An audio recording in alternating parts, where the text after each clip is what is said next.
start going off about some stuff that doesn't make any sense. And then me and Keith are supposed to sit there and accept it. Like we're supposed to, oh yeah, we're toadies for why do you Plato and Georgie.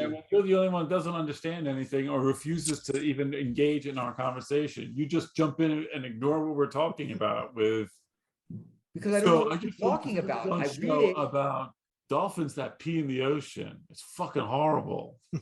No, but I don't understand what you guys are even talking about. You post something about Moon Knight, but then you don't talk about it.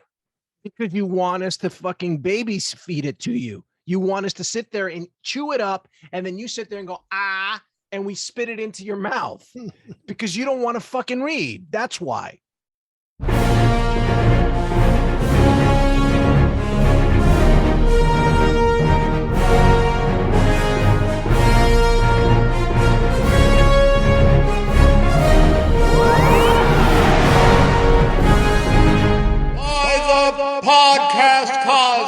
Hey, welcome everybody to the podcast Cosmic. This is episode 9.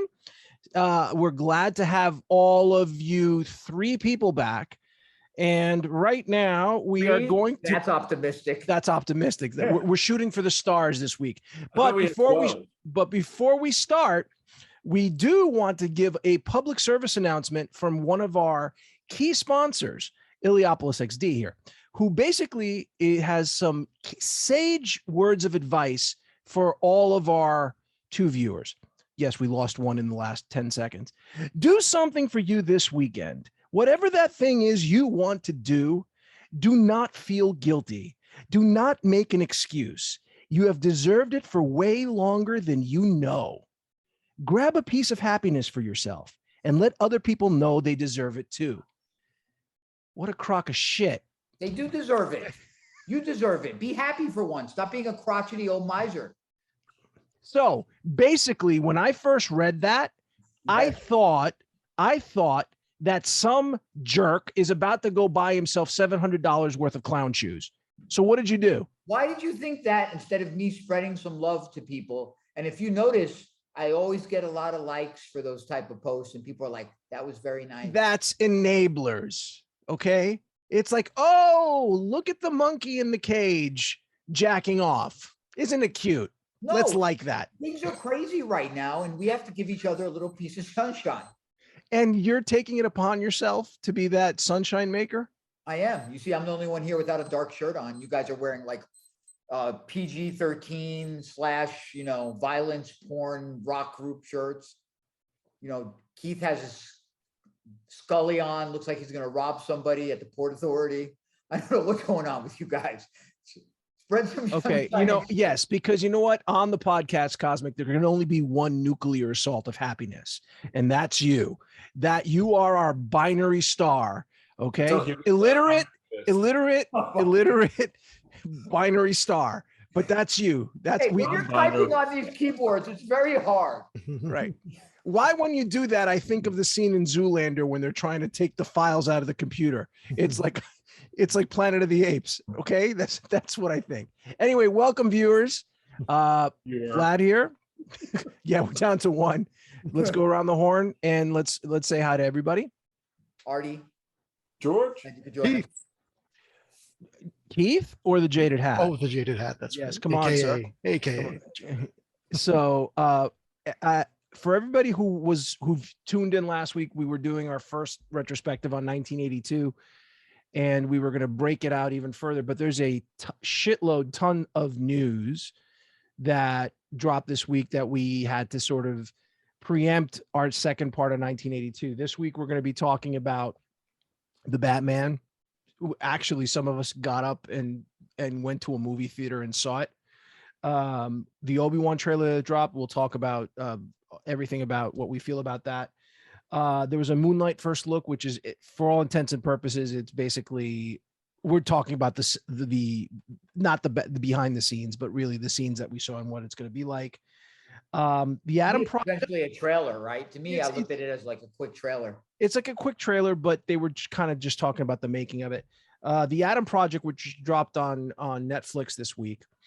Then there's some other news, interesting Marvel news about the Netflix shows that are coming on to Disney Plus, and certain parental groups are freaking out about that. We'll touch on that real quick as well. Well, there's news about God of War becoming a TV series on Amazon. And last but not least, one of the things that There we're was going a to do. bunch of new news regarding a bunch of shows. There's another show on Amazon Prime. Which with, one? Oh, the one you were talking about. What's the one with Josh Brolin? Josh Brolin. It looks really interesting. Yeah. I don't remember the name of it. Because I was going to ask us actually, was there, before we get into the meat of the podcast, was there anything that we saw that we liked this week or interesting? The Mobius trailer was pretty good, actually.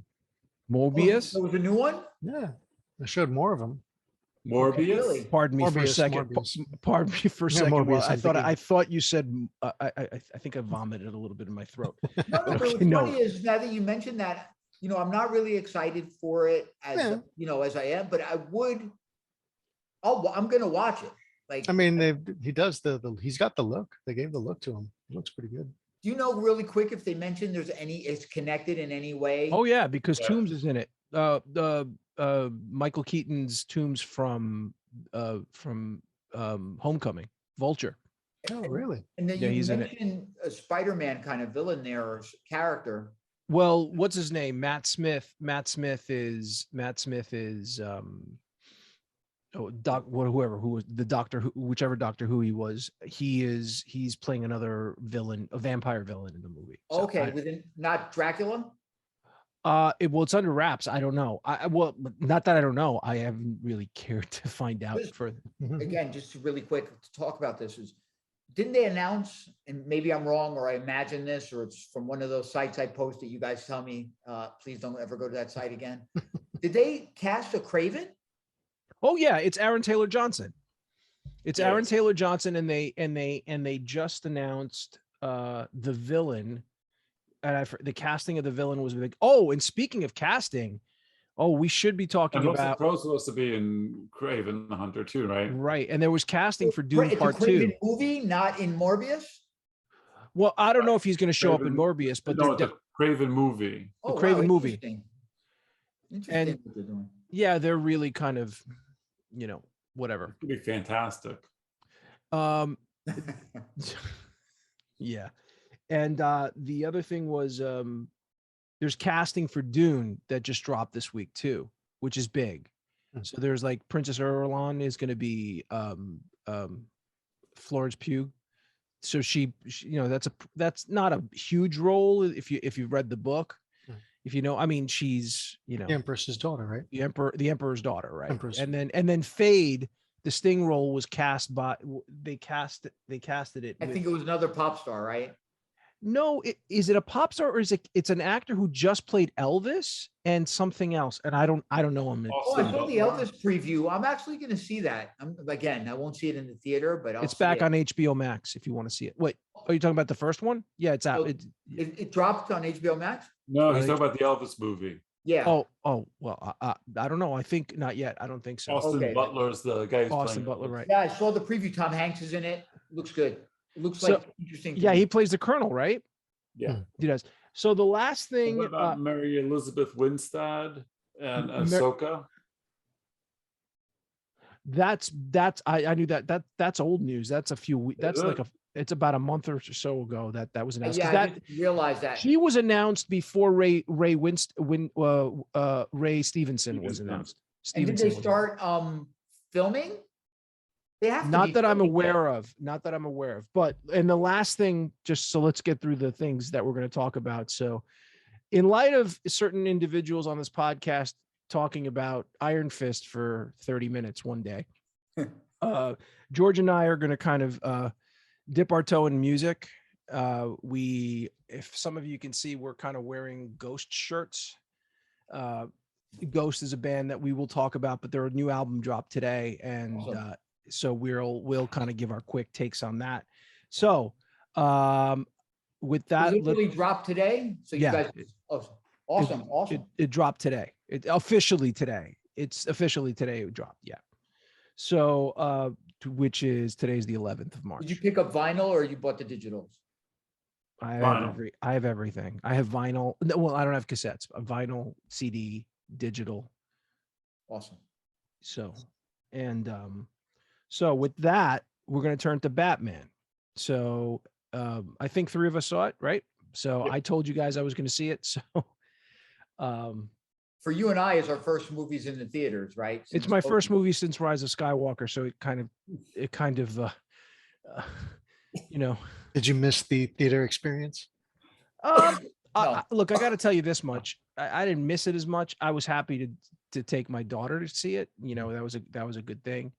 And it was as a movie to kind of break me, the real movie that should have broken me back in was, and George, you did it, was No Way Home. That's the real one to do. Batman was a worthy enough successor to go, to go do it. But to cut to the chase, I enjoyed it a lot. I know I enjoyed it a lot. I thought it had a lot going for it. The acting was great. Just right out of the bat, the opening sequence, the introduction to Batman, the first time you see him, the build up to Batman, the way it's done with the criminals and what the signal means, and the symbol of what it does, and the way it builds to him finally appearing. Like, what was the line about? Like, they're scared of the shadows. I am the shadows, which is like, and then it's not like he just walks out of the shadows like fucking Michael Myers practically. It was like, and I saw somebody talk about this, even like when he stops the Penguin, when he flips him over, he doesn't run to him. He just saunters right up to him and kind of looks down and does one of those things, which everything is very methodical. Now, is it perfect? No, it's not perfect. But the story, I thought it was like, for me, it was like watching Seven with Batman. Well, it had some of the aesthetic and kind of like environmental oppressiveness or bleakness in Gotham of Seven. And also, with the way they portrayed the Riddler in this, making him more psychotic. Well, he was supposed to be like the Zodiac killer. Yeah. So you get kind of that Seven-ish vibe. So again, I do think it's very atmospheric, but I think that's where it fails us, in that. I'll let you finish. But one thing that, although I like the aesthetic, it was filmed very well. I like that it's stylized, and when I say stylized, you have a lot of directors are going to be very stylized, and cinematographers, etc. But when you look at kind of the Marvel superhero genre, you look at straightforward action, action. This is not that. No. This is no. But again, this is a DC thing. This is again the big difference between Marvel and DC. Well, but this is also different than Justice League, right? Oh my God, it's different. But that's what I mean. It's not superhero in that. It's not that, like, but and you'll get into it because I agree with you, and it's what made this better for me. Oh, but yeah. So what I enjoyed, let me just, because you're obviously gonna, you can, let's leave the Snyders out of this for a second. Yeah. But the first comparison you go to for me was like, okay, the Nolan stuff, right? Specifically because of the gritty sort of bringing it back down to earth. What I like about this is Gotham is oppressive. It's like, it is oppressive. It's just, you could tell how grimy and dirty and on every level, from like the corruption. That's what I'm talking about. What I loved about this movie, this is the first one for me where I feel like Batman was the detective. Maybe not the best detective because he's still young. I love that him and Gordon were sort of like a not a buddy team, but a team. They worked kind of, they worked together that way. Zoe Kravitz was great. The big reveal that she's Falcone, they took that right. They mashed parts of Long Halloween, parts of Hush, parts of No Man's Land, and they put them all together, and then took like, Seven, like everything is raining, everything is dark, everything is this. It worked. I liked his cowl. For some reason, I liked his cowl because it's not bulky. It was the first cowl that I could feel that it was sort of, and the cape had like a protective area. It had a protective area. I like that the bat symbol ended up becoming a sort of a knife, all these things. There was too little of Alfred as far as I'm concerned. I felt like the Alfred was the Alfred from, what is it, Batman Earth 2 or Earth 1, whichever that one was, where he used to be an ex-military person and he trains Bruce because he does that TV show. Well, that's Gotham as well, right? They did it in Gotham as well, but they kind of made him a little bit more paramilitary and stuff like that. they did change. Luckily, no death, no crime alley. Again, no origin scene. Thank God. We don't need that again. Interesting take on their relationship, though, that Martha, his mother, is an Arkham. I think there's going to be a lot more about Arkham. And if you guys read the news today, that the Gotham PD spinoff show that they were talking about 2 spinoff shows for Penguin, and which is now green lighted, and it's going to happen straight to series. And then the second one was supposed to be about the Gotham PD, and it ended up being canceled. Not canceled. They didn't cancel it yet. They put it to the side. They're focusing on Arkham. They're Yeah. going to do an Yeah, Arkham show. Cancel the Gotham PD show, because I'll tell them to cancel it now. Yeah, it's Stop. It's funny because like everyone talks about Seven, but I think the one movie everyone's missing out on that I think it kind of related to the first 2 hours really was Zodiac by Fincher. Yeah, that's a good point. It was a little bit more slow paced, and I think for me the ending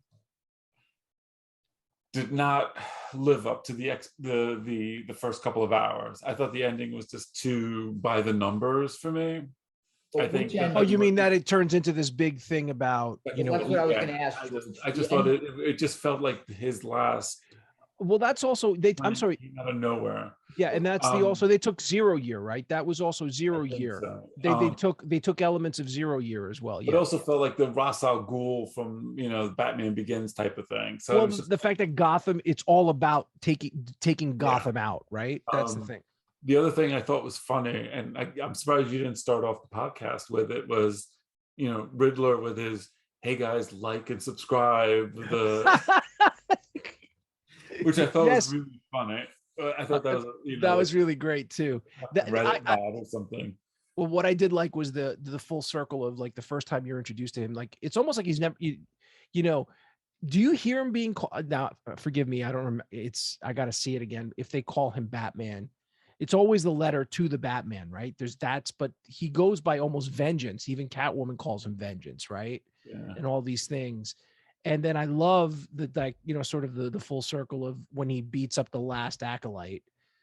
First of all, it's the guy from the church. It's the guy from the church who he saw as Bruce Wayne, the disillusioned guy. And he says, "I'm Vengeance." And he realizes what you were mentioning, Artie, to me offline about sort of his, transformation to sort of becoming a symbol, a better, like something better, and look, again, back to what we were saying about Marvel and DC. Marvel is the comics to the screen. DC is always some sort of interpretation, with the exception of Superman, the movie, right? I mean, in terms of the original. Man of Steel. Okay. No. I'm talking about Christopher Reeve. I'm talking about the Donner stuff. I'm talking Donner.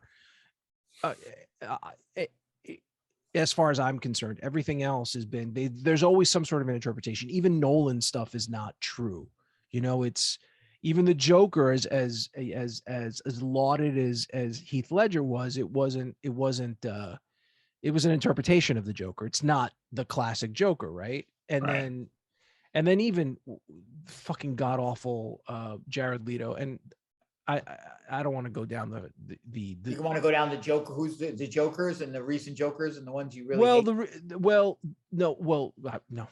Anyway, I mean, I truly enjoyed it. I mean, my daughter had to stop me from squealing a couple of times because when the Batmobile revs up, I was like, Batmobile was fucking amazing. I mean, when you get yeah, if I may, yeah, go ahead. There's a couple of things. So did I like the movie? Yes, I liked it a lot. I thought it was very good. Great? No. I think a lot of the online chatter and it's the best movie of all time kind of not vibe. the best movie of all time. These are DCEU fans and they have nothing else to hold on to. So I want to touch on a couple of things, Doug. George mentioned about kind of like the theme, kind of like the environment. I agree with him, but I felt like visually though, when you're seeing the rain, you're seeing the city and them walking around in it, it felt very much to me like watching the scenes in Seven when they're walking around in the city. Morgan Freeman and Brad Pitt are going into his house, into his apartment and stuff like that. I thought that worked for the type of movie it was because it wasn't a superhero Batman. It was the detective, the Dark Knight detective very early on. And I thought that was a very interesting take on him.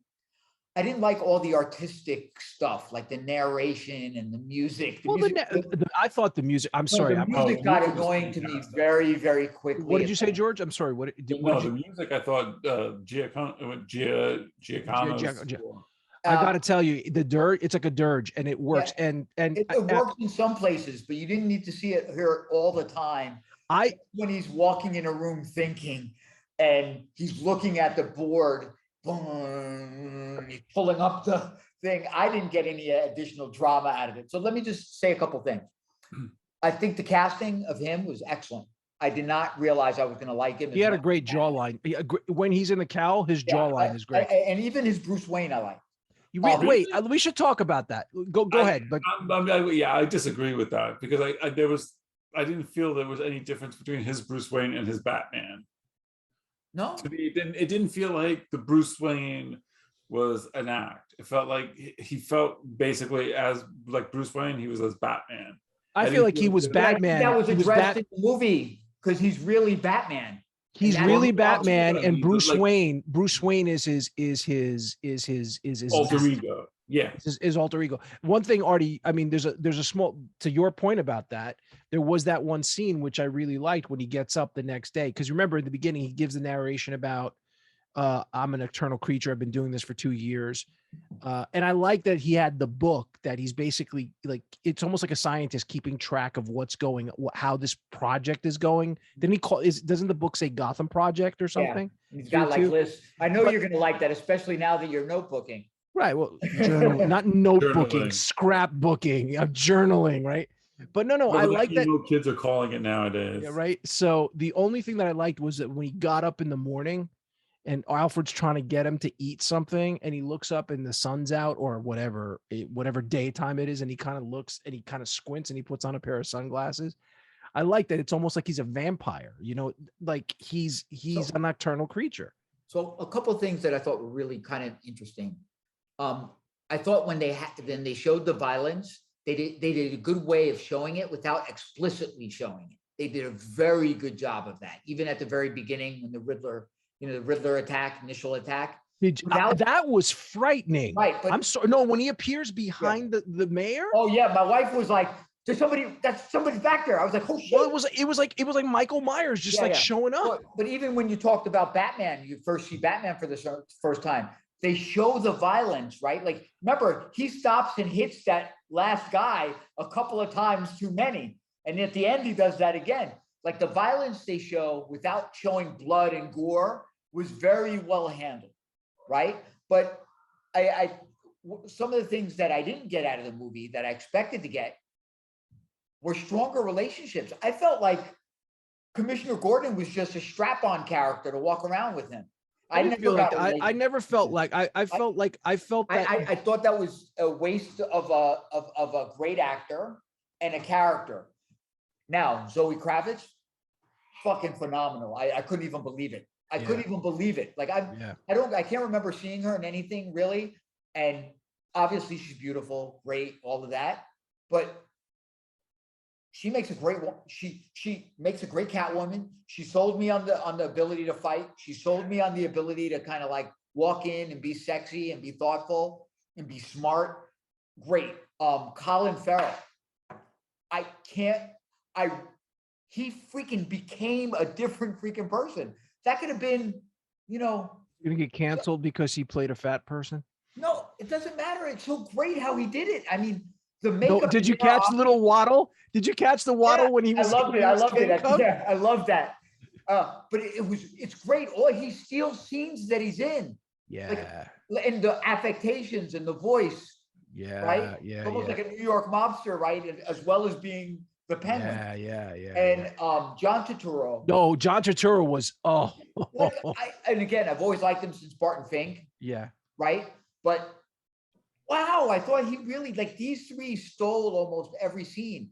And you're right, Patterson has this ever-present kind of stoicism and kind of like moodiness that's throughout the movie. And I love that there's times that, George, that I think he breaks it. Like when he goes to see Alfred Well, that was kind of that moment where realizes. he's like, what I care about, and he holds his hand. I thought, yeah, yeah. So I really enjoyed the transition during the movie, and you get this arc that he doesn't necessarily have to be a slave to his past, and Right. he can be a symbol for these people. Like I enjoyed that very last arc, but I don't know what it is because there's two last parts to me. The last part is where he defeats the villains, and then there's or whatever whatever. Are you talking about the acolytes, or are you talking about when they catch the Well, the Riddler allows himself. The Riddler, and that's very Sevenish. And then there's another 20 minutes of Gotham and being a symbol there for Gotham. And I really like that because even in the Nolan movies, you never got a Batman who's the symbol of the city in that way. Well, it happened. Well, with all due They did in the Nolan, but they forced it in this. Like the Dark Knight. That's not true. Wait a second. No. I beg You don't to want to differ. go there because I did. This was 100 times better than anything Nolan put out. All right, I'm not going that far. I'm not even. I think it was better than the Nolan movies because for me, it felt like Nolan came across as he was slumming in this kind of movie a little bit, and this one doesn't feel that way. Well, I think Matt Reeves had a lot to prove, and I think I don't think it would have been what Nolan provided in those three movies. Reeves took some of that and made it more. I think he made it in a different way. How do I put it? It's not hyper realistic because it's still grounded, right? It's still grounded. Again, you remember when Dark Knight came out, everybody kind of compared it to Heat. It was sort of that type of a movie. Like it was more. Okay. I can see what you're saying. I think That had a bank robbery. Movies. The bank, right? But I think this had so much. I was completely surprised and blown away by what they did. Surprised by the type. I didn't expect it to be the type of movie it was. Like when you had told me, hey, you said this is more of a detective when you saw it because you saw it before I did, and I was like, okay, I wonder what that's going to be like, and it really worked. To me, I enjoyed the pace. I enjoyed, even though the fact finding was kind of like, oh, and I figured this out, and I figured this out. Well, no, Even though it was like that, I enjoyed the pace and the going through the motions. And then in between all of that, you had his relationship with Catwoman, him figuring out things about the past in Gotham City, the stuff going on in Gotham City and what Gotham City is. Right. And I thought all of that was very interesting. What did you think of the credits? The way that they, it's sort of matter of factly, the Batman. Yeah. It was kind of interesting. And I got to say, to tag on to George about the music. I remember seeing the original trailer, and I remember when they used Something in the Way by Nirvana, and I was like, okay, and then didn't he say like he was going to do grunge? I thought Giancano's, if I'm saying his name wrong, I'm sorry. I think Giancino, but his music and the way that they used Something in the Way in the movie, because you remember they have that and then they cut and they use it again. They use it twice in the movie, right? It really complements each other, and it builds to the atmosphere of what Gotham is like. You know what I mean? It was just I've listened to the soundtrack a couple of times separate from the movie, and I was like, wow, this. First of all, it's a funeral dirge. It's like 4 chords, and it's like it becomes an ear for me. It becomes an earworm. His music, there's nothing. It's deliberate. It's just very deliberate, but it's ever present. Then it's not deliberate. No, it's not. No. His theme. I'm talking about his theme. Okay. Just when he shows up. I'm not talking about the entire soundtrack. I'm talking about Batman's theme, and then what it is. It's fucking haunting. I'm sorry. For me, I was like, this. Don't get me wrong. I loved Elfman. I loved what Zimmer did. This is, I loved certain parts of the Dark Knight music, but even the Joker theme, like what they did in the Dark Knight was great for me. But I thought this was a really good movie. My daughter comes out, goes, I like this more than No Way Home. I'm like, hold your breath. Just stop saying that. These are 2 completely different movies. You can't compare these. Disown her? What? Did you disown her? I didn't disown her. I said, okay. How close did you get to disowning her? My little kids would be out the freaking house. So one last thing from my perspective is, I liked it. Good, not great. I really thought there were some very, very good, strong performances. Even though everybody was good. was it a little too long? I felt argue it was that, a yeah. little too long for some reason. Like I Well, remember, it was 3 hours. I mean, you think about it. Once he caught the Joker, that was like around me. I mean, Riddler. That was about two hours into it, and then you still have another another hour. 45 minutes to go. okay, right, because then you had to deal with the mob, you had to deal with the revelations, and the No. The mob. No, the Riddler gets Yeah, caught it's- once the rat is brought to the light. That's right, and then Goes you have with to the go mob. outside, right? And then you Over find his walls and through apartment, buildings, and then right. you find his apartment. You know what I kind of really liked? It's the little stuff that kind of got me. Who is that? That police officer, Hernandez. Yeah, you saw a lot of actors, you know. No, but the Hernandez and the one who's sort of like giving Batman shit, and then Yeah. the minute he sees Bruce Wayne, he's like, "Hey, hi!" And And then you he's see him also the again. one that gives him the idea with the tool, the carpenter's tool. Well, Right. I mean, I wanted to point that out. The one thing I thought that was funny about that was a lot of the clues that Batman didn't get was because he was rich and didn't know about. That's interesting. That's That's actually interesting. really great. And you Yeah, know, yeah, and yeah, the carpenter stuff, he wouldn't know what a carpenter's tool is because he grew up. yeah. You know, You're right. it And was interesting because they kind of like reinforced the fact that he was rich, and that kind of showed that he was out of touch with what's really going on in Gotham in that way. yep. In terms of the clues and kind of playing into that. The one thing I thought it was another thing. I don't know if anyone noticed it. There was like 2 little Easter eggs that were really funny. Okay, which ones? Riddler's glasses, right? The clear glasses, right? Yeah, the frames are the same one that Jim Carrey had when he was Edward Nygma as the scientist. Oh, Oh, I don't really. I didn't. I would never Go have look gotten at it. I had to double check when I got home and like made sure about it because I was like, they look familiar and I wasn't sure why. What was the other one?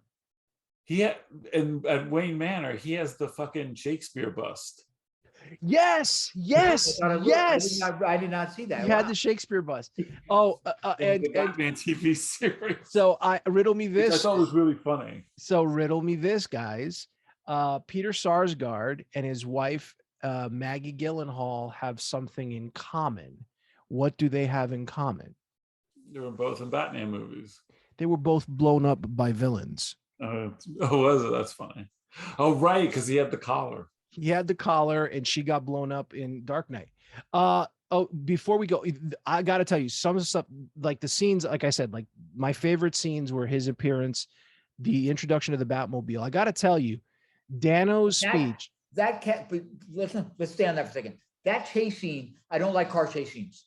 I enjoyed that car chase scene. Well, the way it was filmed Yeah. filmed as if you're in the back seat or you're looking out the side window and you're seeing everything happening. that Batmobile was.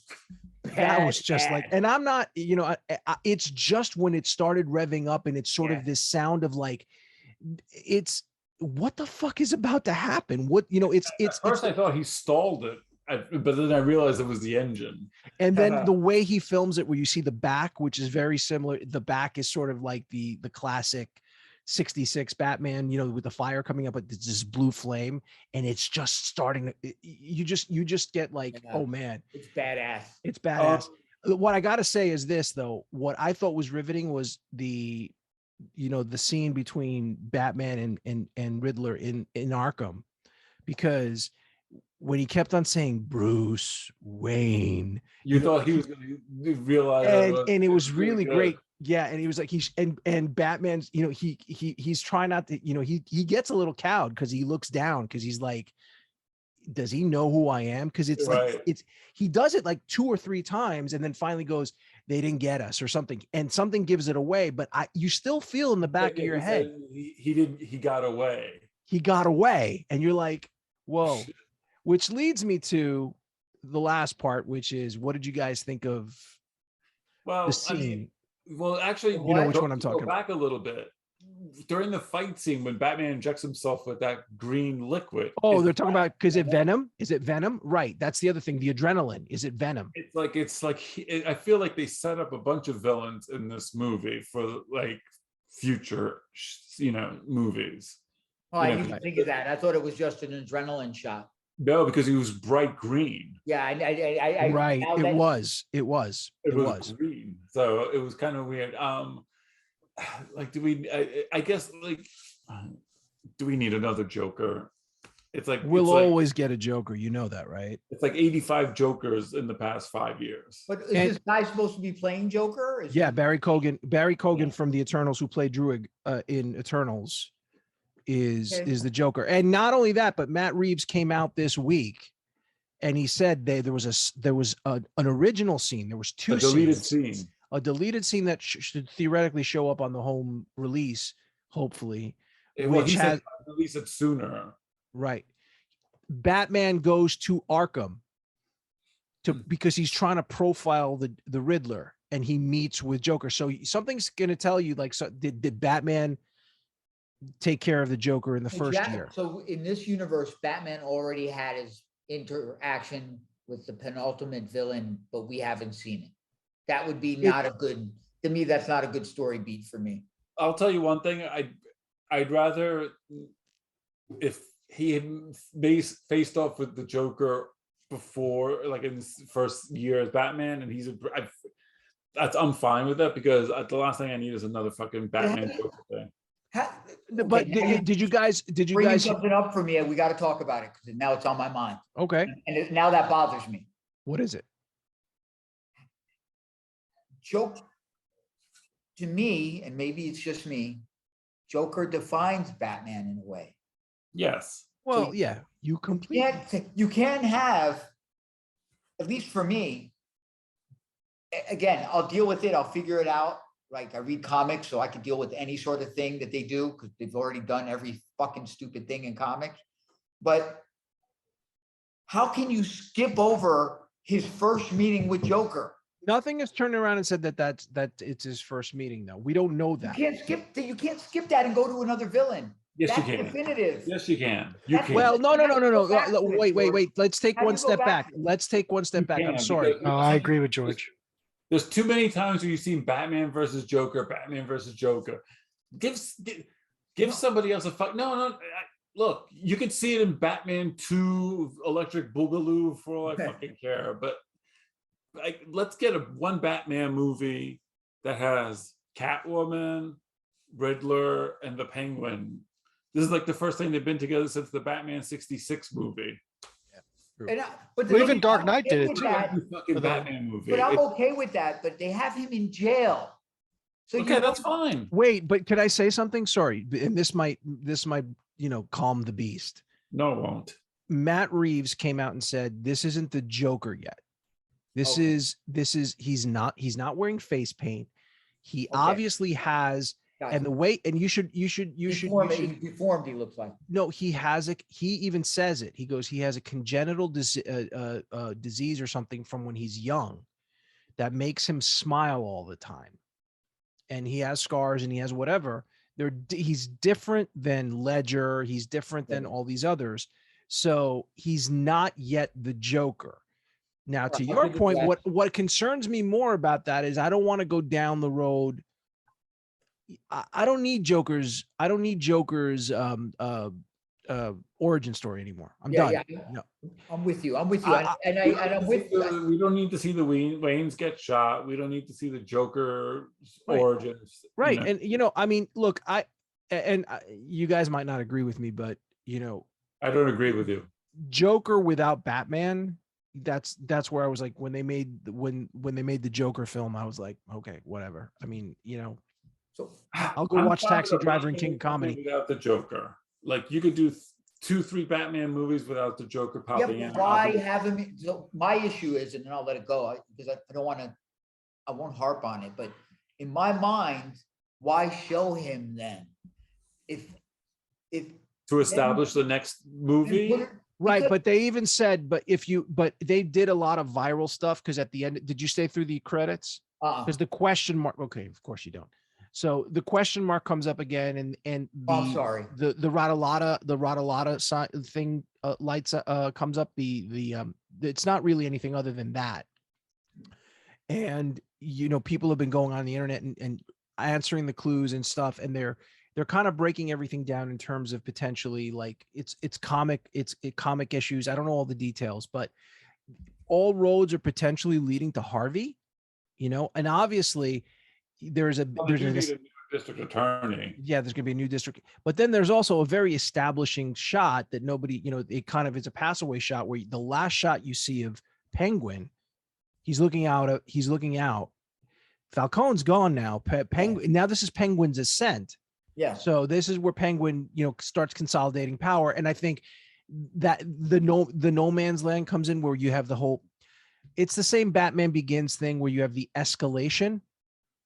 And that's something very similar to Batman Begins. Remember what that whole thing, you're wearing a mask and you have all these people. This guy's got a thrill for theatrical. I'm sorry. That last scene in Batman Begins when he shows him the Joker card, I was like, okay, this is fucking awesome. I love that. One thing I'll say on the movie is, I have to bring her up. I had zero expectations from Zoe Kravitz, and every scene she was in was fucking awesome. Yeah, it was. Her interactions with Patterson were amazing. I liked her kind of going in and doing her kind of. I like the whole she's going in being his mole. Yeah, with the stuff. I thought that's all stuff that you don't think of, like all the tech that he was using, like the contact lenses, which is wild. So what do you give it? Do we want to grade it? You guys? Okay, you guys grade it. 7.5. George? Well, I would say 7. So, I think it's a really good movie. So 7. I give it between an 8 and an 8.5. Actually, I really enjoyed it for what it was. I like what Reeves took and kind of made it. But again, it's a DC movie that's interpreting a property. And when you compare it to Marvel, and what Marvel does is take the essence of every character on the comic book and brings them to screen. This is all an interpretation. So yeah, I put it on its own merits. To me, it's in its own space. And it's not Snyderverse. It's separate. It should never. He's not going to fight Black Adam. Can't wait for that. All right, so now we're going to move on to something that's going to pop up in the next movie. Yeah. Something that that's very near and dear to all of our hearts, Star Wars, which is obviously the Obi-Wan trailer dropped. Gents, thoughts? I mean, it was an enjoyable trailer. The one thing that kind of, it was great seeing Ewan McGregor again as Obi-Wan. I mean, he was obviously the high point for the prequels. I think we could agree on that. Coming after the Book of Boba Fett, I was just like, shit, another fucking series on Tatooine. But it looks like they go to different planets, so that was kind of encouraging. I like the look of the Inquisitors. I'm curious. It looks interesting. Gonna keep tying in Jedi Fallen. What is it? Jedi Fallen or Jedi Order Fallen. What is it? Fallen Jedi. Fallen Order. Yeah. You could see a lot, the Inquisitors, the sisters, and all there. Yeah. Yeah. So I'm curious. I'm gonna go in with an open mind, and I know that the showrunner, what's her name, Valerie Chow, I think. Yeah, Jennifer Chow, isn't it? She did episodes of Mandalorian, right? Yeah, she worked under Filoni. Yep. So hopefully she'll pick up some. We'll see. I'm cautiously optimistic. I'm 100% optimistic. When I saw that trailer, so going in, I had no expectations, no interest, really no interest. I was going to watch it because it's a Star Wars show. The trailer blew me away visually. It looked like a movie production, like coming off of the Book of Boba Fett. Boba Fett looks like it was done on somebody's soundstage at some local high school with 3 kids doing the production work and stunt work done by fat old men who haven't been doing it, who are wrestling, back in the 60s, and they could roll around. I'm already shitting on Boba Fett. This was fucking, like you're saying, you see expansive backgrounds of places I don't know about that I want to know about. Dark, scary places, incredible cities in some place in the Star Wars universe. You see these characters in armor, the Inquisitors, looking fucking badass. I mean, it looks like they're coming out of a movie, like just from a production standpoint. I looked at this and went, I really need to see this. I really want to see this. there were a couple things that bothered me. Like I didn't need to see, even though it's the reason Obi-Wan is there, I didn't need him spying on young Luke, I don't need, but I want us to get away from that. But this is really what the show is about to me. What could possibly take him off of Tatooine? I don't know, but I think they're going to explore him getting to Tatooine as well, right? You don't think Well, so? there's a shot where there's a supposition that they may flash back and show when Yoda took off and Obi-Wan took off to go to their respective places. Oh, Well, Vlad, you and I both on the same page. Immediately after, right? To deliver Luke. So Yeah. So I think there's a room in this for me for like we have to talk about Vader a little bit, and for Anakin to both be in it. Like you could have flashbacks. There's stuff we didn't see between. Oh, there is going to be flashbacks. So Yeah. that's going to be between Anakin and Obi-Wan that they Yes, can there talk has to be. about, right? And do. Yeah. Well, you have to realize that Obi-Wan is haunted by what's happened. It's Yeah. 10 years. He's 10 years in exile. Right. And you remember what the opening lines are, which is basically like, we failed, we lost. So there's no hope. And remember the tagline is, I love the tagline. right. say I it mean, yeah, I'm hoping I have my reservations about certain things. So let's talk kind of about the Vader. No, wait, I want to hear what Keith has to say. Oh, go ahead. Yeah, Keith hasn't said anything about 45 minutes. It's fine. I really don't have anything to say about it. We know how the story ends. He dies. What? All right, the jaded hat. The jaded hat. He Jesus nailed it. Christ. No, I know. I mean, am I excited Come about it? on, No. you got to do better look, than that. I'll look forward to it. I'm looking forward to it. I'll see what it. I mean, it looks Jesus. production looks good. I love you and McGregor. Yeah, I mean, I don't know. I mean, I just don't know. It's like kind of doing it. We need to see it. I don't know. Maybe. I don't know. I'll reserve judgment until I see it. The trailer was nice. It looked interesting. Piqued my interest. The taglines were good. Hit all the spots. Music was good. We'll see. The jaded hat strikes. Right. But I will say this. I agree with Keith. None of this story is needed. No, All we need to it's know. not. It's not. We don't need They any. basically say that about almost every movie. No, though. you But- can't, because they could do a lot of stuff afterwards. There's a whole universe to explore even before. You don't really need to know more about Vader and Obi-Wan's relationship. You don't need to know more about their backstory. Now, respectfully, if they put in stuff with Anakin and Obi-Wan, great. Even if they put stuff from afar, Vader giving people orders to go find something. Yeah, I and do think stuff. there's To that. me, he's running a whole, thing for the Emperor. So he's out there in the universe doing stuff. Yeah. But Wait, I think many of us- wait. Oh, did we record that? Heyo. Ew. So you were saying? No, I was just saying that, the one issue that we have that's really out there is, are they going to have a other lightsaber duel? And do we need that? We don't need that. We don't want it. We don't need want it. I don't think I personally, I know people can make arguments that they can sort of look. When does the really, show come? my problem, what did you say? When does the show start? May 25th, 45th anniversary of Star Wars, opening day. My take on is this.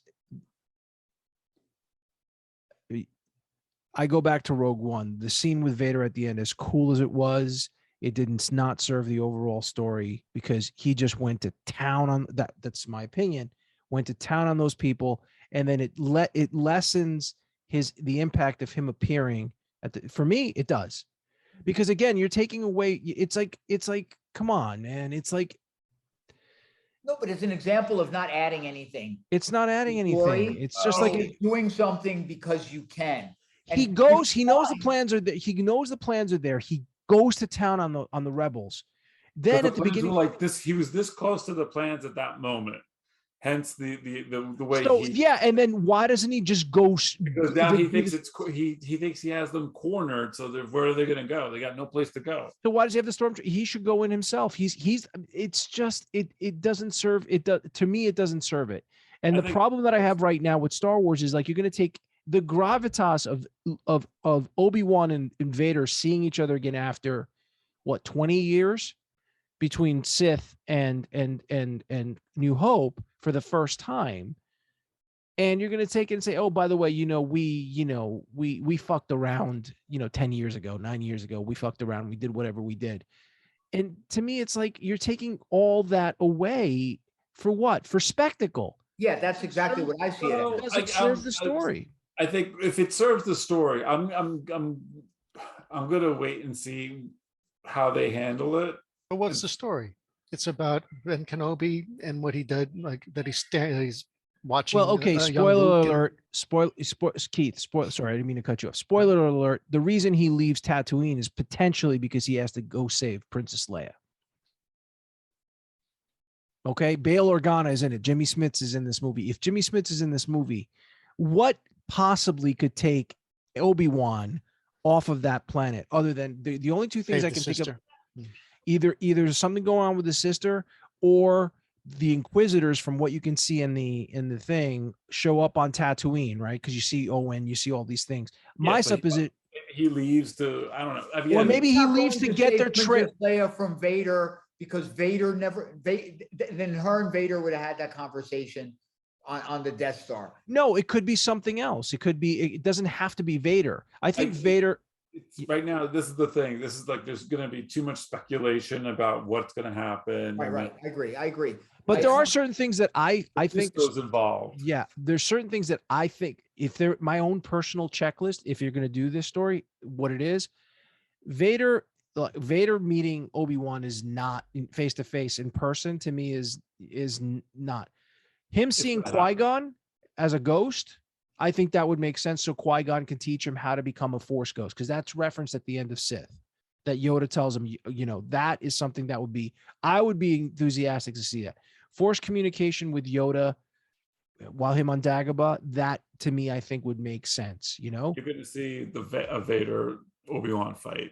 But I think it could be a Force dream. It could be if it's a face-to-face Obi-Wan fight. I'm telling you, I think that's a bad. I'm just gonna say it. I think it's a bad idea. It's gonna be spectacle. Yeah, to me, that's all it is. To me, But I there's understand. nothing wrong with spectacle sometimes. But you're taking everything you don't that care about the source material. Really. you don't care about really the don't source care as material much as you anymore. say. I was saying Not you. I'm Or saying- are you spinning off and adding to it? you're not adding. I don't think you're adding anything until to I it. see it. Until I see it and see how it works in the context of the story, I'm not going to, pre-shit on it. Okay, I But, could appreciate that. But I'm just telling you, based on their track record, what they did with Rogue One, which again, I'm not a huge fan of Rogue One. And I know you are, George, and I'm sorry, that we disagree. Sorry. but- Yeah.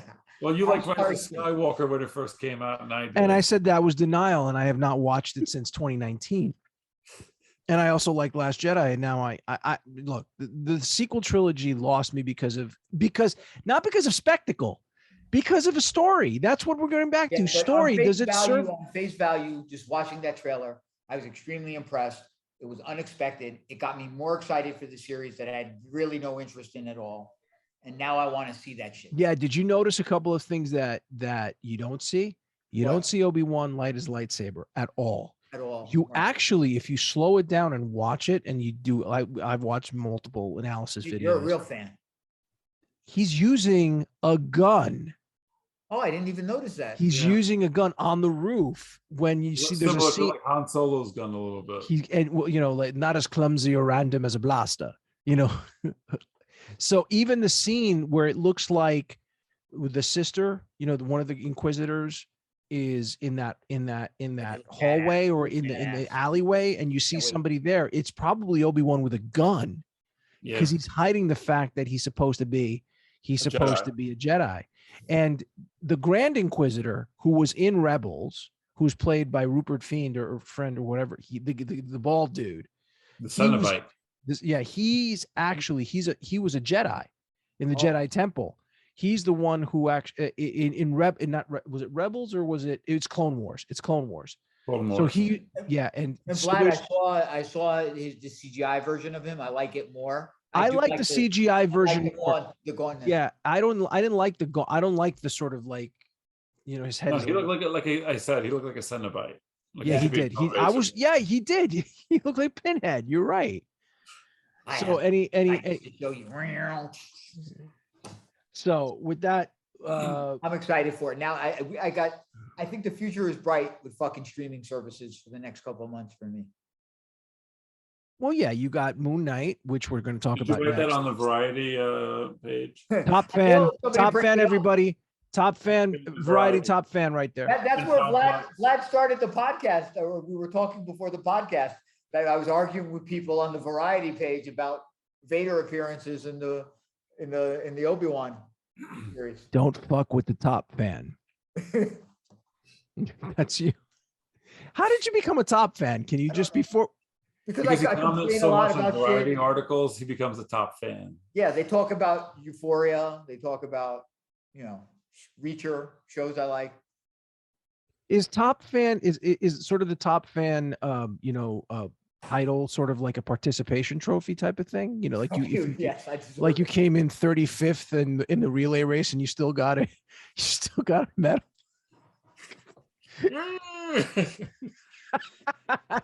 All right, on to Moon Knight. Moon Knight. Who wants to take on Moon Knight? Keith. Come on, man, you're talking too much. All right. No, I mean, no, I'll talk about Moon Knight. I mean, there's not much really to say. It just reinforced that I do want to see it. I mean, just give me cutting right more to the stuff that I chase. want to see it. God, Jesus Yeah, Christ. you got What? different views of the costume, which I thought. Yeah, no, it looks great. I mean, it looks like it's going to be a lot of fun. I'm looking forward to seeing who they add into it. Ethan Hawke has an interesting looking character. I mean, it's got a lot going for it. So I doubled down on wanting to see it now. So good job. Thanks, Marvel. Yeah, it looks. Look, I really, me, I don't care about spoilers. So the more information they give me, and the more it looks and more scenes, I'll be happy. It looks amazing. It looks like it's gonna be a lot of fun. It looks like they're gonna have it's an interesting take on the character. Looks like they're not shying away from talking about mental health aspects, violence. There's some rumors of appearances, like Blade might make an appearance, or the Black Knight. So I'm super interested. I really I love the main character, the actor. I think he's phenomenal. I can't wait to see how he portrays the different personalities. I can't wait the different versions of Moon Knight itself and what the different powers of it. How many versions are we thinking he's going to be? Three. He's Mark Spector. He's this other nebbish British museum dude, right? He's Mr. Knight. He's Moon Knight. But I'm talking about his alter egos. But I think there's also the Fist of Khonshu. He gets closer to that as he fights his nemesis in the movie, where he becomes the avatar of that person. Like there's Moon Knight, which is more the superhero version. Then there's Mr. Knight. Mr. Knight, which is kind of the kick-ass violent one. And then you have the Fist of Khonshu, which is truly the aspect when he embraces. But have they shown the Fist of Khonshu yet? No, they've shown. I think it's just him in the costume, just more powerful. But also they also said something about like how if the moon is full, he gets more powers. Right. So it's almost like the phases of the moon, right? Yeah. Yeah. Okay, So I'm wondering if that plays into it. If they even knew a difference between the Fist of Khonshu and Moon Knight, because there is a difference. When they relaunched the series, he was a little different, a little more powerful, a little more connected to the mythology. Yeah. Well, it looks like they are connecting it to the mythology a lot more, but with Khonshu appearing in the show. So yeah, and where they're going, where it looks like with the story and the way the villain is taking place, and Sobek and some other things like that. It just looks good. Marvel, the Marvel TV series, this looks like it's going to be another hit for them, because I think that each one of the series have hit on different notes and have done really well based on what they were trying to do. So, and this looks like it's more of the same with that. And it's kind of a shame where you could see these Marvel shows and you're like, there's not one, you can't go back and say, well, this episode wasn't that great. It's not that great in context to the rest of the episodes. Right. Whereas you could go to Book of Boba Fett and like, that one's that one's fantastic. There's like no quality control with the Star Wars series, it feels like, compared to the Marvel series. I really believe short, concise series are the way to go. Like, the British model of like really, like 6, 8 episodes, whatever it is, just to get through it. Because I think, and that sort of, when you have like a typical 22 episode season of something, there's so much filler, especially if it's a serialized type show where you have a certain continuity, and then you have to have these standalone episodes. Like you have 10 out of the 12 out of the 22 episodes have to be standalone episodes. Right. It's that like, was just give me the Netflix shows. I thought they went on for too long. certain ones. Yeah, absolutely. Yeah. And that's, I yeah. think so. This kind of like 6 episodes, 7 episodes works. Yeah. And it looks like it's gonna be a really fun show, and I'm curious to see how he works into the movies. If because obviously he's gonna pop up in the movies. Yeah, I'm thinking you have obviously you have the mystical stuff that's happening now, that's going to happen with that started even Shang-Chi, and you have this now. You have obviously WandaVision and now Multiverse of Madness, and I think you're going to have more of the supernatural horror aspects of what. No, don't mean to interrupt, but did you see this bit of news that just popped up? What happened? The director of Werewolf by Night, the horror special. Yeah, Michael Giacchino. He's directing it. This is his first directing job apparently, and he's doing Werewolf by Night. Wow. I wonder if Moon Knight's going to appear in that or be part of that. Blade. I would be surprised. Apparently Blade will. Blade and Black Knight. Okay. All right. It should be interesting. So they're supposed to be fighting the vampire by night in this horror. Vampire or werewolf by night? Werewolf by night, right? No, but the villain is going to be the vampires by night. Oh, okay. All right. Cool. And did you see who was playing the werewolf by night? Cool. No, who is it? Gael Garcia Bernal. Oh, he's that's not what's his name. That's not Andor. That's No, the other it's guy. not. What was that movie that they were both in? Y tu mamá está bien. Yes. Y tu mamá está bien. Yep. So he's playing Werewolf by Night. Oh, he's the one who was in the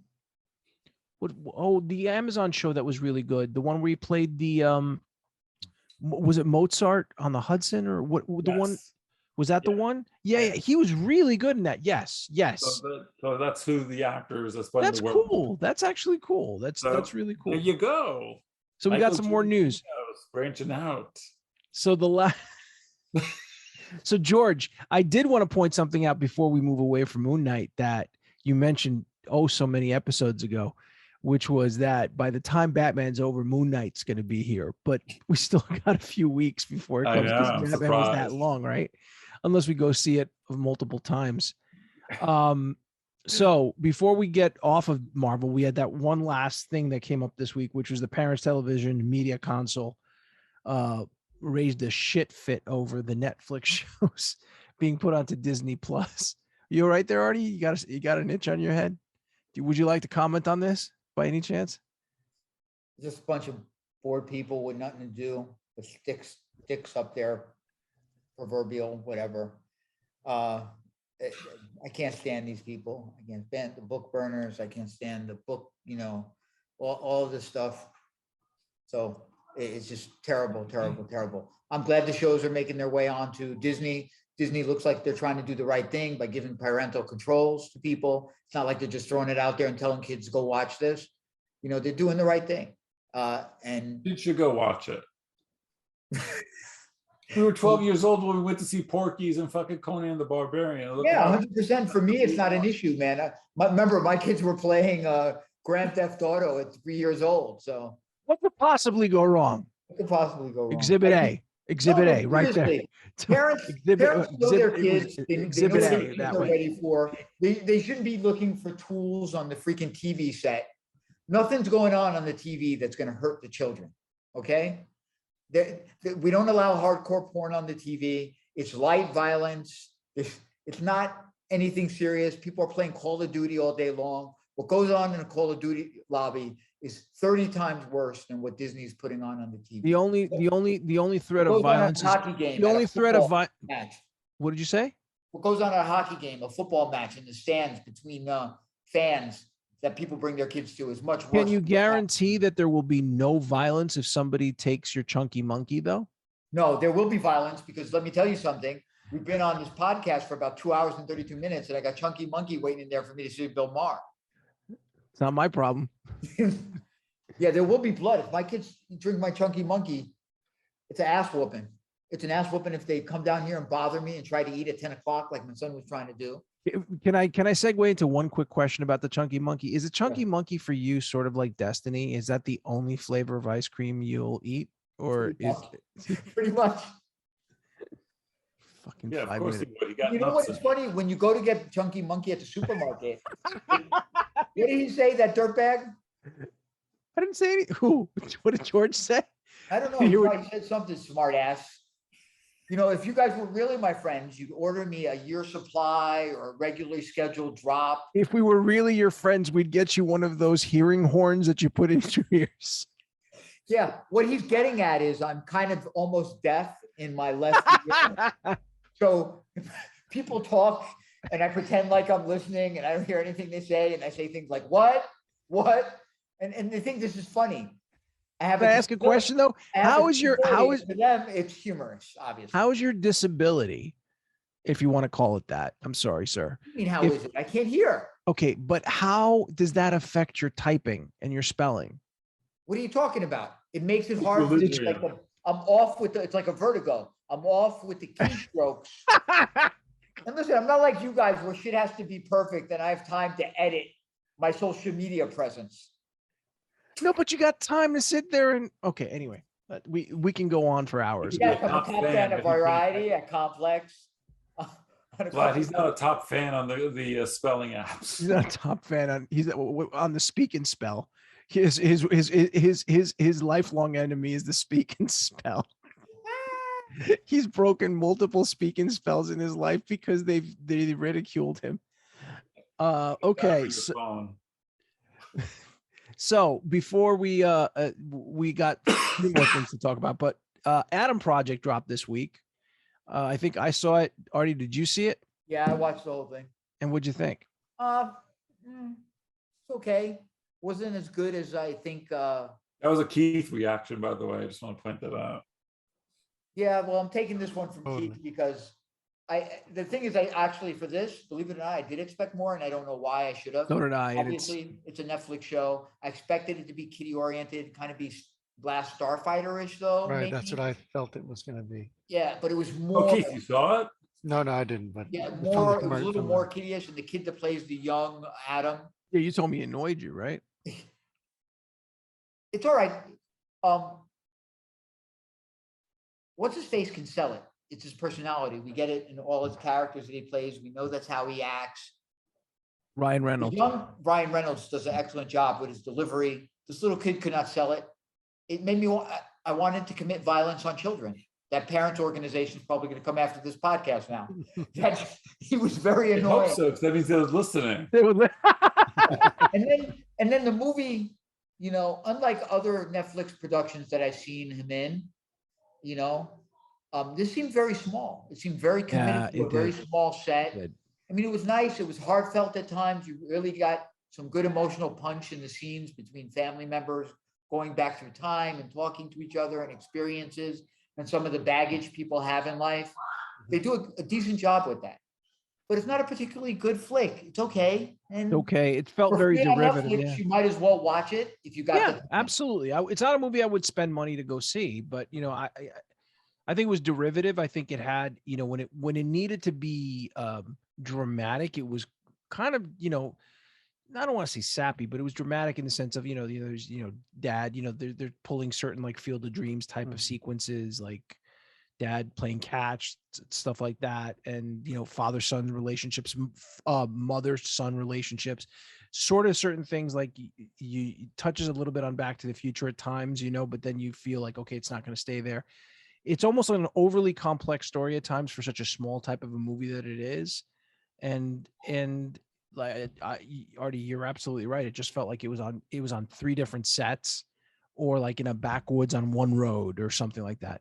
I mean, there was there was good performances. I liked Ryan Reynolds. I thought Zoe Saldana was good. I thought Yeah, I love her. So I thought what's his name was really good. Mark Ruffalo was really good in it too. So, it was fine, but it wasn't, I've been reading reviews saying that it's like amazing. It's Spielbergian. It's this. I'm like, it's not Spielbergian. I the like same people that said Batman was the greatest movie of all time, right? which Batman, this one or the, Yeah, this one. okay, whatever. So, I didn't say it was the greatest movie of all time. No, not you. You never did. And I didn't say you did, but I'm telling you, when Batman came out, all I saw in my newsfeed on Facebook was, "Oh, you got to go see this. It's the greatest movie of all time." Again, it's It's DC, better than man. Ba- it's They better got than- nothing else to hold on to, so they need this. Let them have it. I mean, It's not, and you know what? It's for the Snyderverse. that. The Snyderverse people don't give a shit. They're attacking it. They're doing everything that they're because having it's to do. woke Batman. I didn't Right. see any attacks on it. That was why I posted what I did on Facebook, is because I saw literally not one criticism of it. And I didn't even see one thing on my feed that said it wasn't great. It was literally great, the best, the greatest. Everybody's going to come out and say, yeah, okay, yeah, we're back to Batman. So let's stop. I mean, it's So- not even, I mean, I know it's different, but I'm going to say this. If you ask me, what did I like more, the Multiverse of Madness preview or the Batman movie? It's the Multiverse of Madness preview. Got a couple of questions for you. Going to be one of them days. Why am I up? You want to talk about feeds? These are top fan feeds.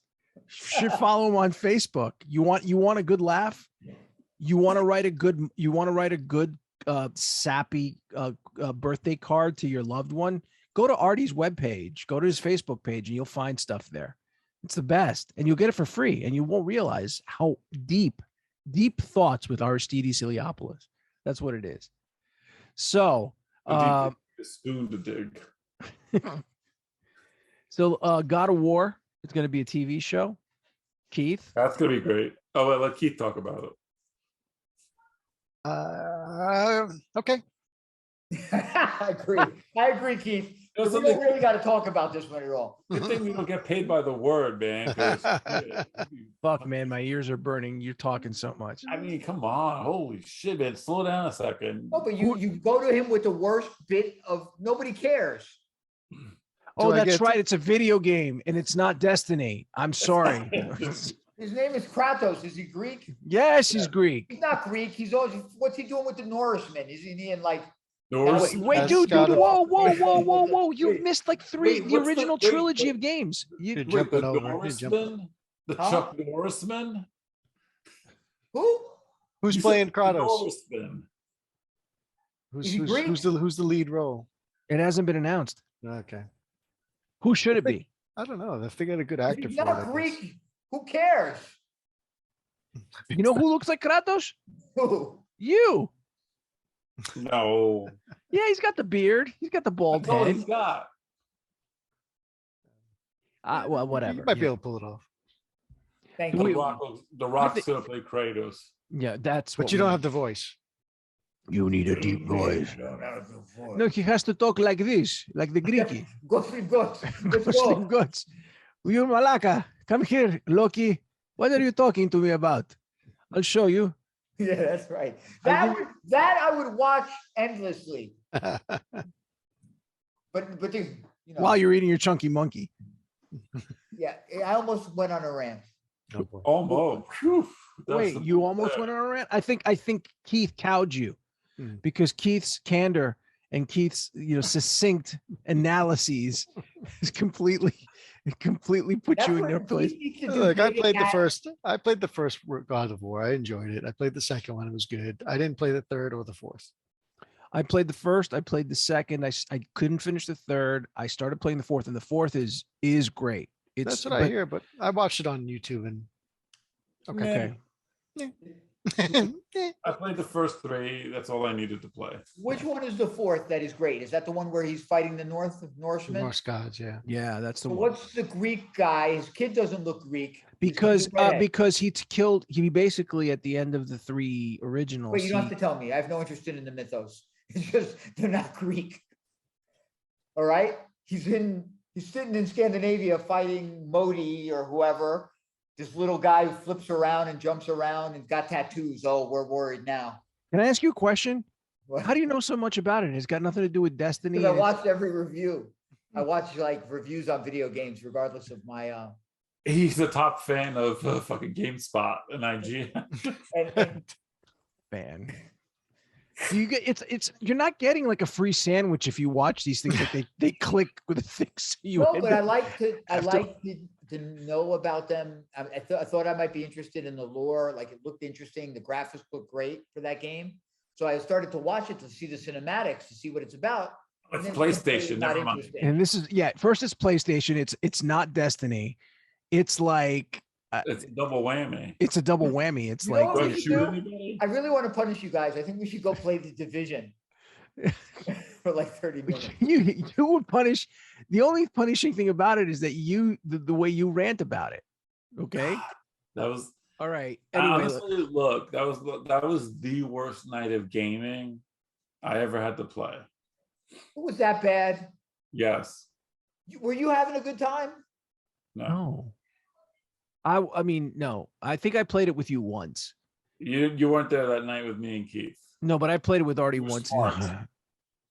I'd rather play EverQuest 1 on my PC 386 opening day than do that again. Can I ask you a question? Who? What did you do with Anthem when I bought you Anthem? Is I it think it's still in a shrink wrap? okay? All right. I But I love you. You know, it was a nice gesture. It was the right gesture. Borderlands never touched it. Nothing. I'm not good at playing video games. And All right. So what am I going to do? I don't know what to do with them. what am I gonna do? What am I gonna do? Seriously, I can't play a game that I got to put in and I need to figure out how to play it. I need a gun, a jump button, a switch weapons button, a Being special ammo Borderlands button. 2 and 3, I What? gave him Borderlands 1 and 2. I gave him Borderlands 1 and 2 and it doesn't matter. Even 3, you could jump and switch weapons. Yeah, but it was different buttons than Destiny or Call of You Duty. liked Dungeon Siege 3 though, right? You were a fan of that. You Yeah, That's but I like did that. that on the Call of PC. Duty has different buttons than Destiny. Yeah, it doesn't matter. He probably spends time mapping those buttons. He doesn't map buttons. Can you imagine him with fucking technology? He's like the fucking caveman with the monolith. I mean, Jesus Christ. All right. Anyway, I'm not talking about video games with no, like, because we're gonna, Yeah. Keith and Artie are gonna indulge George and me while we talk about the new Ghost album. Okay, and that's gonna end. Wait, That's you gonna. mean he's not going to comment on this one? What? Hey, slow down. Hey, Keith. hold on, wait. What genre is it exactly? Is it heavy metal or what? It's yeah. Well, they're considered a metal band. So Give me a little breakdown of it, so I let me. Ghost. Who is Ghost? Ghost is a Swedish metal band that started in 2006, and their first album, Opus Eponymous, came out in 2010. They are a theatrical metal band. I love looking at Artie now. He's gonna love this. It's his You know- favorite band, though. Yep, But they're he's Artie's saying favorite wanted band. By their new album, Lateralis. Ladder. Laterality. Is that what it's called?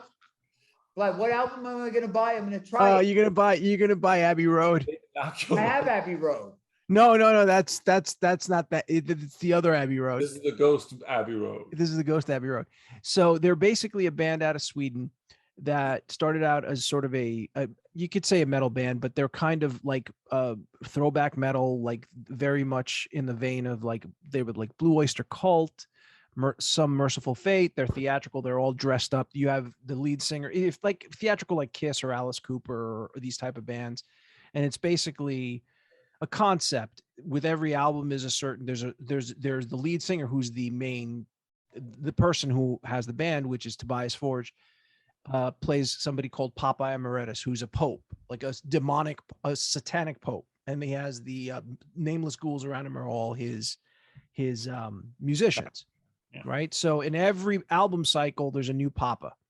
So he gets offed, and so they've just released their 5th album. I mean, their big album was 2015's Meliora, which kind of put them on the mainstream. They actually won a Grammy Award for Cerise, which was their first big hit.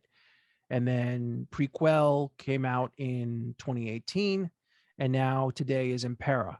So I've had the privilege of seeing them live like 5 times from when they were like opening like not Hammerstein. Oh my God, Terminal 5 in the city in New York City, and then I've actually seen him all the way up to headlining Barclays, like and they've opened for the likes of Metallica, Iron Maiden. George has seen them. I know, George, you saw them. At the Oven Auditorium here. Yeah, in Charlotte. So they are considered like one of the premier newer rock bands, metal rock bands. And this album was there was huge anticipation for it to drop. And I'm just going to come out and say it. I have not listened to anything else in the last couple of days because I've been listening to this album over and over again. And I got to tell you, it's a throwback to sort of 80s, like it's a combination of 80s hair metal, regular metal, like even 70s stuff, prog. I mean, it's an album that's got like the hooks in this album, the riffs, the hooks, everything in this album are just amazing. And it's going to take them to the next level as far as I'm concerned, in terms of like, it's their 5th album. And like, when you think of some other big bands with their 5th albums, I think of like Metallica's Black Album. Obviously Metallica had 4 huge albums before the Black Album, but the Black Album made them mainstream international superstars. The Impera is going to be Ghost's Black Album, or if for non-metal fans, like the Joshua Tree. What the Joshua Tree did to U2, this is the album that takes them crossover in terms of like, they'll have radio hits. They already have radio hits, not top 40, but I'm talking about rock radio hits and stuff of that sort. And the production on this album is ridiculous. It's like you're listening to something that sounds like Def Leppard meets Metallica meets Kiss of the 80s meets UFO. I think you've said Sweet, George. Rush. Yeah, go ahead. There's a couple of songs that remind me of Sweet. There's some songs that remind me of Rush. Yep. There's some power ballads on it. Yep. There's like little musical interludes that lead into the next song. Yep. I picked up the album today, and I remember like I went to the record store to pick up the copy that I pre-ordered, and I got a copy for Vlad. Yep. And all I remember is like they were playing the album at the record store, and like someone was like, "Wait, who's this?" And the guy's like, "This is the new Ghost." The guy's like, "Where is it?" And like they pointed out where the album was. And I mean, to me, it sounded like it reminded me of like 2112, right. Rush. That it was Kaisarion, I think is the name of the song. Kaisarion, which is the first one, yeah. So, and and I was listening today, and it's really fucking amazing.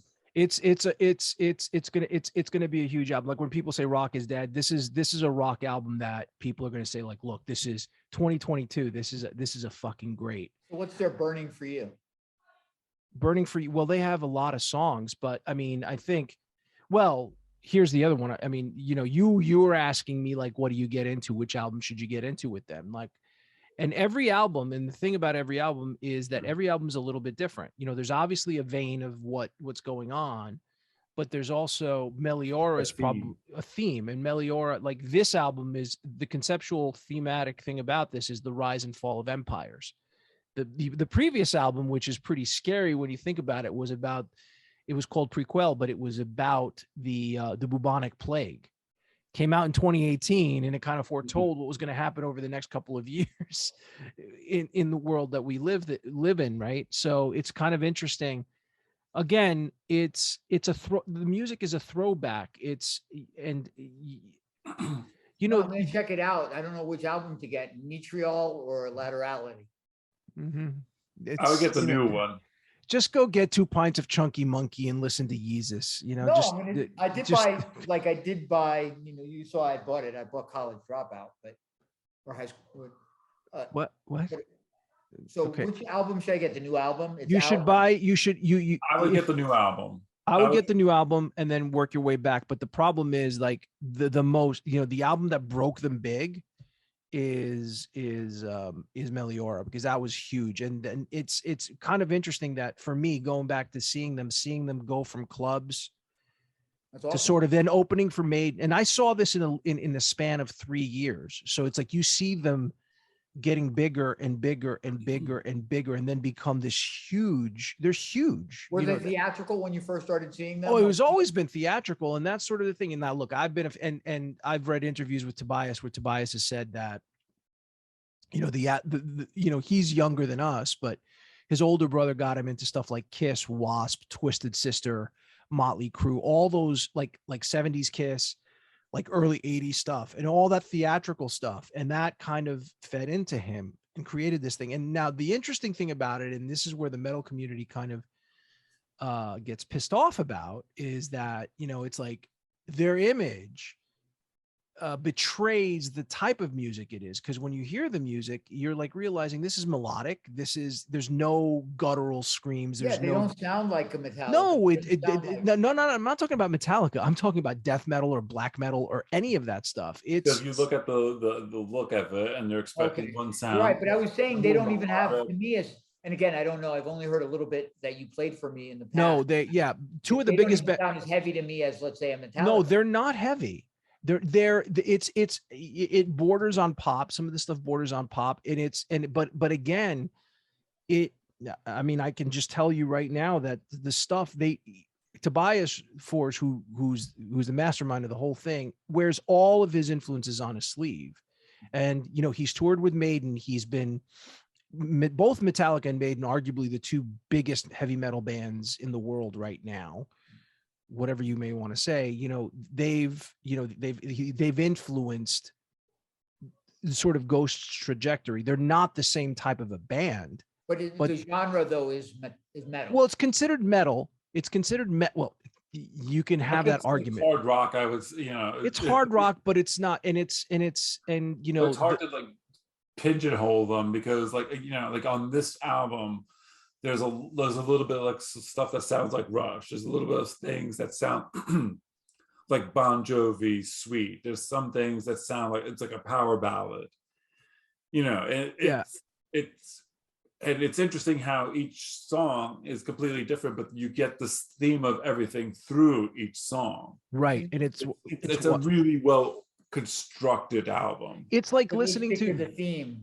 no, it's not only the theme, it's the production values of it. And then when you hear it, first of all, you it's hard not to even think of like the way, like, if you remember how Hysteria was produced, sort of the layers upon layers of voices, because there's a lot of voices in this. Behind It's the wall music. of sound. Even like I feel there's certain songs on there that are like Meatloaf, Jim Steinman type of like sort of that overly dramatic Orchestral. stuff, Yeah. orchestral stuff. And then, you know, I just took some quick notes here, so forgive me for just going through this, but like the first song, Imperium, which is sort of an acoustic intro, the first thing that came to mind to me, I'm listening to this going, my God, this sounds like they're trying to channel like the intro to Metallica's Battery, you know, and then it goes right into Kaiserian, which is like an 80s metal, hair metal, like arena rock, call to arms, like galloping maidenish, like you can feel Journey. And then right towards the middle of the song, it goes into this sort of like proggy part that sound to me, I said Rush, but I thought of like Kansas and like all these other bands, really weird stuff. And then Spillaways was his third song, which is like Bon Jovi meets, George said Sweet, I said Sweet a lot. Listen to Fox on the Run. And right, stuff like yeah, that. Foreigners, Cold as Ice, and the choruses are just catchy as fuck. Call Me Little Sunshine, which is the single right now, that's like 90s load era Metallica, sinister, dark, dirgy, not heavy, but dirgy and really well produced. Hunter's Moon, which was on the Halloween Kills soundtrack. It's a song at the end of Halloween Kills. And that it's been overplayed, but I think it's good. I think it's one of the weaker songs on the album. And then Watcher in the Sky, George, I know you it blew you away, right? I mean, that's the next that's probably one of my favorite songs right now. right. And it's just, to me, I was writing down while listening, like fist pumping, crunchy cinematic, sounds like 80s Kiss, Animalized, and the chorus is catchy as fuck. Then they have another musical interlude that goes into this song called 20s, which sounds like something, it's like staccato-ish, heavy, weird phrasing. And then it sounds like something. That's the one that Tobias Forge said is like Slayer meets Missy Elliott. Missy Elliott. And it sounds like, to me, it sounded like something like System of a Down, like weird stuff would do. And then we had Darkness at the Edge of My Heart, which is basically like their ballad, their power ballad. And it's like, I could see Sea of Lighters going on. Like, it's like the typical, it sounds like Bryan Adams' Heaven at times. That's the thing that I thought. And then you got Griftwood, which is basically a song about, I said I wouldn't talk about politics, but it's a song about Mike Pence and basically selling his soul. So I'll just say that, but it sounds to me like you're hearing it. It sounds like sort of like the beginning of, it's got a weird Van Halen-ish riff to it where you're like, wait, what? Yeah, it's got, and then you got what is arguably the epic on the album, which is Respite. Well, there's Bite of Passage, which is basically an interlude. And that goes to Respite of the Spitalfields, which is the last song, which is basically about Jack the Ripper. So it's, I got to tell you, I mean, it's earworms. It's all good stuff. I really recommend it. I think it's going to be a big album for them. I'm not saying, album sales, it's not going to be what, like, even, it's not the same, but I think it's going to be a huge album for them. And it's going to be something that you're going to see a lot. You're going to hear a lot of. They've grown a lot. And I think this is going to be a big, big, big year for them. It's kind of, what's interesting to me is like, like they released singles for it, but I think if you listen to it through the tracks, the track listing, they kind of make more sense than just hearing individual singles. I'll check it out. Can I get it do I have to order it from Amazon, or can I get it from? You can get it from Amazon. You can get it from Target. Well, first of all, they have, like, right now there's, they're a band that's kind of taken a lot of what Maiden does for their merchandising, what Metallica does for their merchandising. And, it's all about sort of, like they have mascots. So, you have Papa, so you have stuff you can sell. It's all like, look, I'm wearing a shirt. George is wearing a shirt. Yeah, I've seen their shirts. I have one of their shirts. Yeah, because I gave it to you. Okay. Yeah. But it's like, me too. And they just did just so for your sake, maybe that's another gateway drug into you, is they did a cover of Enter Sandman for the Blacklist album last year, and it's all for charity.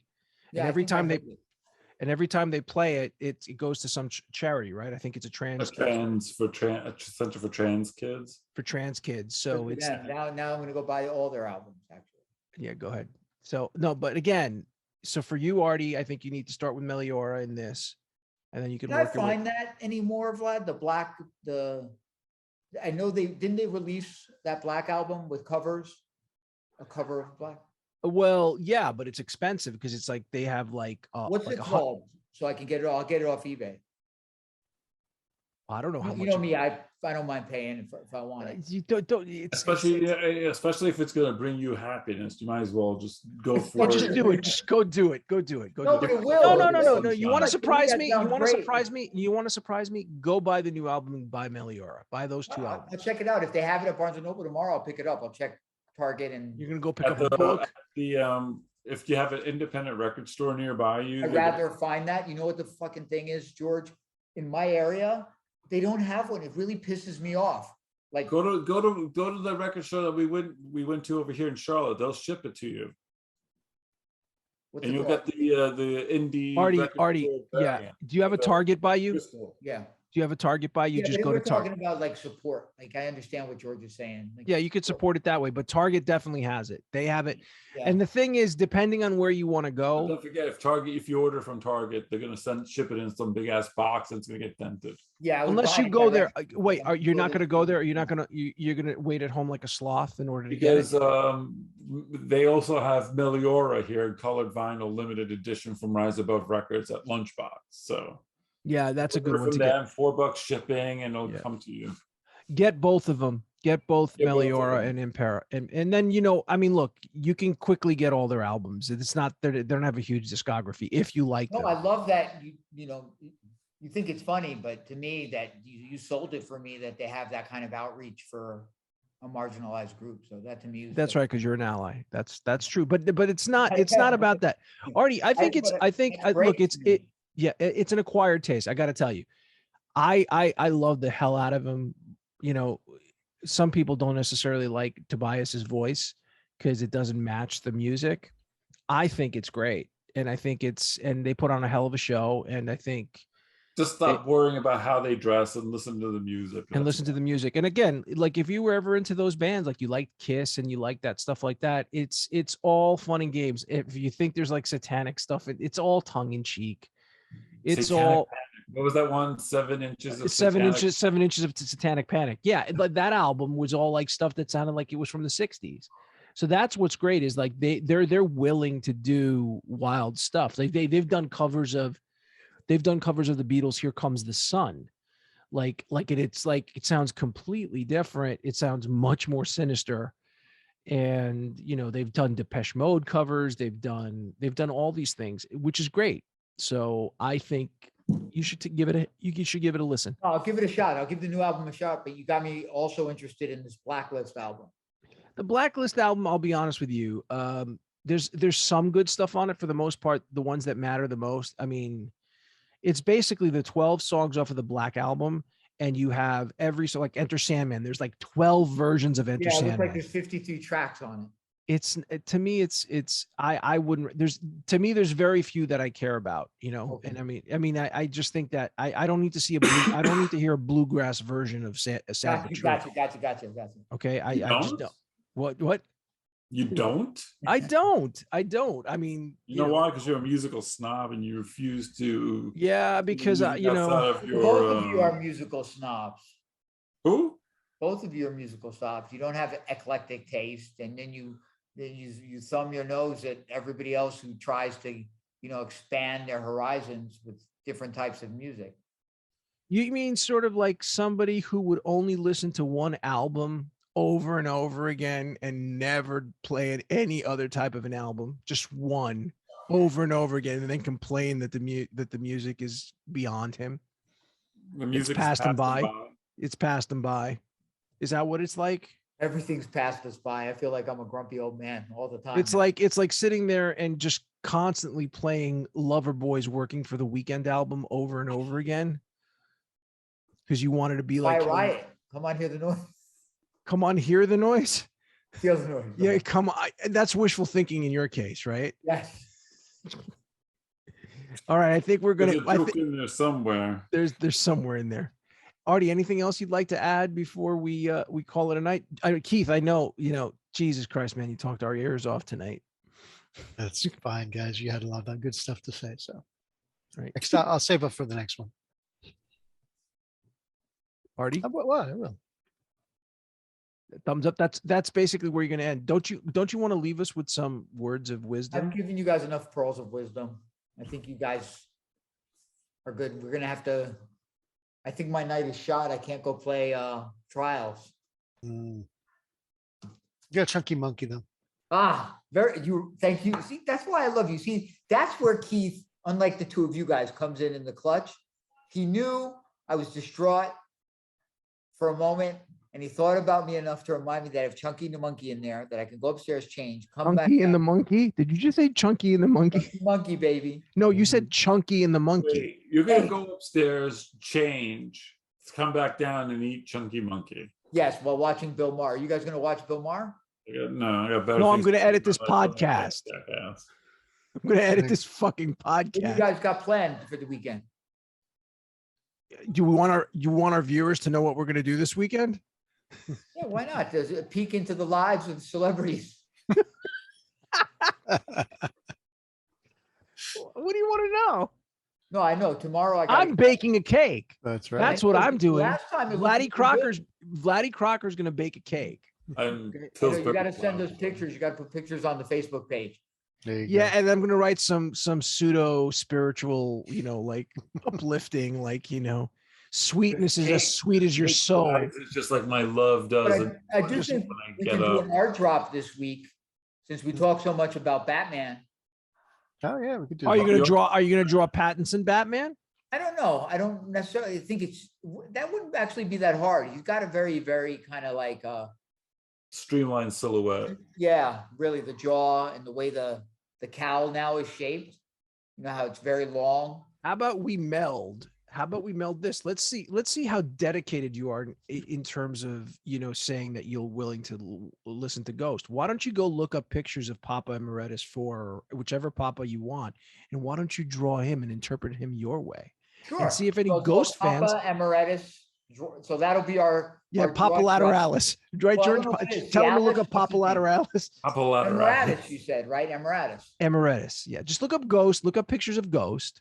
So we'll make that be our challenge for the week, and we'll do an art giveaway on the Facebook page or on the Hashtag Ghost. Maybe we'll get a few more listeners. There you go. I think we scared away the vestiges of what we had, the zombies that were lurking around. No. It's a little disheartening sometimes to watch sort of the graph, but the analytics, I call it the analytics. Oh, man. Yeah, I just think it's kind of funny, but hey, we're doing this because we love doing this, right? There you go. That's right. All right. With that, everybody, we're going to say goodnight and follow us down below with all of our hashtags and go to the podcast Cosmic Facebook page listed below. We love you guys. Guy, whoever that one person is. And we'll see you. And hopefully we'll pick up 1982 part 2 next time, right? Yeah, assuming we don't have a big news week, right? Who knows what's going to happen next week? Exactly. I don't know. Free Comic Book Day is probably coming up, right?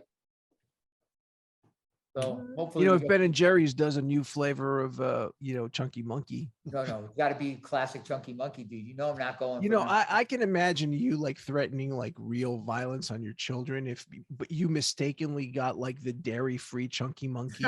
Oh man. Or you got like Chunky Monkey frozen you wanna hear yogurt. something crazy? I really tried to try almond milk, right? But You really tried to try. Yeah, I bought a couple of things. Like I was drinking the grass-fed milk. I've been doing that for like 2 years to 2%. So I said, let me try almond milk. It's a little less calories. It might be even a little healthier. Let me try it. And it doesn't because I drink it with my frap and with my coffee. It doesn't dilute the coffee enough. For the uninitiated, what is a frap? It's like a Greek iced coffee. You take some Nescafe. Hey, can I ask you, Artie, is there anywhere online where they can see pictures of what a frap looks like? I post it every day, but maybe I could put it on our YouTube channel. You want to do it next week when we do our podcast? I could do. Is there a particular time of the day? Every day. Midday. No, You gotta make the cosmic frappe. yeah. You have to make. You have to make. They're the pearls of wisdom we've been looking for. Thank you, Keith.